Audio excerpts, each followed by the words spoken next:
यो हो रातो दालमा हरियो साग मिसाएर बनाएको दाल। के हजुरहरूले यसरी बनाएर खानु भएको छ? So hello everyone, welcome to my cooking video. मैले चाहिँ लट्टेको साग र सम्धिनीको सागलाई धोएर मसिनो गरेर काटेर राखे। त्यसपछि एउटा कुकरमा रातो मिक्स दाललाई राखेर मजाले धोए। दाललाई राम्रोसँग धोइसकेपछि अघि काटेर राखेको सागलाई पनि यसैमा राखिदिने। सागलाई राखिसकेपछि थोरै पानी राखेर ग्यासमा सिटी लगाउने। हरियो दाल चाहिँ बनेर रेडी भइसक्यो। अब हरियो सागसब्जी हालेपछि त दाल त हरियो नै हुने हो है, त्यही भएर मैले चाहिँ यसको नाम चाहिँ हरियो दाल राखिदिए। हरियो दालमा पानी राखेर एकछिन मजाले घोट्ने।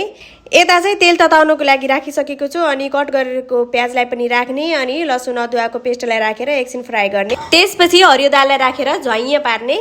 यो दाल चाहिँ म जस्तो व्यक्तिको लागि एकदमै राम्रो, किनभने मनले चाहिँ हरियो सागपातहरू खानुपर्छ, हरियो सागपात हेल्थको लागि एकदमै राम्रो, प्रशस्त मात्रामा फाइबर पाइन्छ भनेर सोच्ने मात्र, तर व्यवहारले चाहिँ खान मन नलाग्ने के। त्यसैले मैले चाहिँ यसरी बनाएको, हजुरहरू पनि ट्राई गर्नुहोस् है। कस्तो लाग्यो त यो दालको रेसिपी कमेन्ट गर्नु होला है। Okay, by by.